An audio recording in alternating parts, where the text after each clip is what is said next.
Swipe down to select Laser Engraver. Tap Connect to New Machine. Go to the phone's Wi-Fi settings. Connect the machine name and enter the password. If pop-up can't connect to the internet, tap No Thanks. Return and tap Next Step. Select your machine. Enter the Wi-Fi you want it to connect to. Tap Next Step. Tap Done. Restart the machine.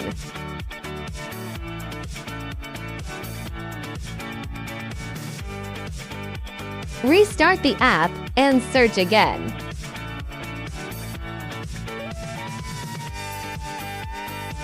Connected. Now you can start your project.